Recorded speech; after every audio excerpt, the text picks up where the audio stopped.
TMC chief और बंगाल की CM Mamata Banerjee ने ईडी की इस रेड को अपनी चुनावी स्ट्रेटेजी की लूट बताया, तो वहीं ईडी ने इसे सियासत से परे कोयला घोटाले में सबूतों के आधार पर की गई कार्रवाई को करार दिया।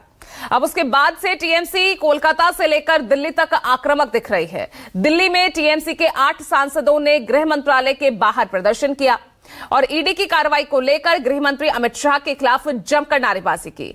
वहीं दूसरी तस्वीर आप देख रहे हैं, कोलकाता में कल सीएम ममता बनर्जी जिस तरह से सड़क पर उतर आई, कई किलोमीटर तक उन्होंने पैदल मार्च किया और इतना ही नहीं, पैदल मार्च खत्म होने के साथ ही उन्होंने हजरा में संबोधन भी किया और ईडी की कार्रवाई पर नाराजगी जताते हुए सीधा गृह मंत्री अमित शाह पर हमला बोला। उन्होंने देखिए साफ तौर पर क्या कुछ कहा। उन्होंने कहा कि मुझे छेड़ोगे तो छोड़ूंगी नहीं। ऐसे में सवाल यह कि ईडी वर्सेस दीदी की लड़ाई बंगाल पर इसी से होगी चढ़ाई। आज इसी मुद्दे पर हम चर्चा करेंगे। इसके साथ ही बात होगी आखिर ममता ने क्यों कहा है छेड़ोगे तो छोड़ूंगी नहीं। चर्चा के लिए वरिष्ठ सहयोगी ग्राउंड जीरो से भी सहयोगी हमारे साथ जुड़ गए हैं और राजनीतिक मेहमानों का पैनल भी जुड़ चुका है। परिचय आगे कराऊंगी। सबसे पहले सुनिए, कल दिन भर हुए इस घटनाक्रम में दिल्ली से लेकर बंगाल तक ईडी की छापेमारी के खिलाफ जो लड़ाई यहां चली है उसको लेकर क्या कुछ बयान सामने आए। চ্যালেঞ্জ করে বলছি, হরিয়ানা জোর করে দখল করেছেন, বিহার জোর করে দখল করেছেন, অনেক রাজ্য জোর করে দখল করেছেন।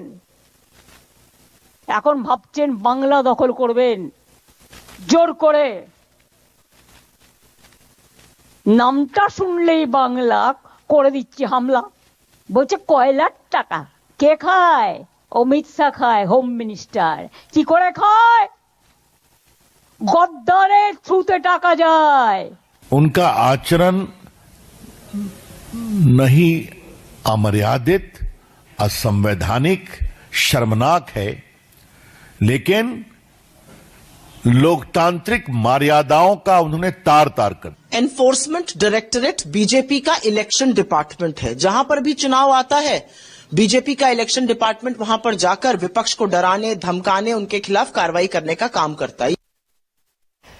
और देखिए आज जो राजनीतिक मेहमान हमारे साथ जुड़ गए हैं, परिचय करा देती हूं। आज बीजेपी से हमारे साथ एसएन सिंह, अबू शर्मा, कांग्रेस से हमारे साथ जुड़ रहे हैं, पॉलिटिकल एनालिस्ट सोफिया खान हमारे साथ जुड़ गई हैं, टीएमसी का पक्ष रखती नजर आएंगी, और आम आदमी पार्टी से पुष्पेंद्र श्रीवास्तव आज हमारे साथ चर्चा के लिए जुड़ रहे हैं, एनसीपी अजित पवार गुट से हमारे साथ आज जुड़ रहे हैं बृजमोहन श्रीवास्तव। आप सभी का स्वागत। और इस बीच जो ग्राउंड जीरो से हमारे साथ जुड़ रहे हैं ऋषिकेश, जो लगातार कोलकाता के इस सियासी पारे को कवर कर रहे हैं। ठंड बहुत है लेकिन सूबे का पारा इस वक्त बेहद हाई है। बंगाल से दिल्ली तक की ये लड़ाई है।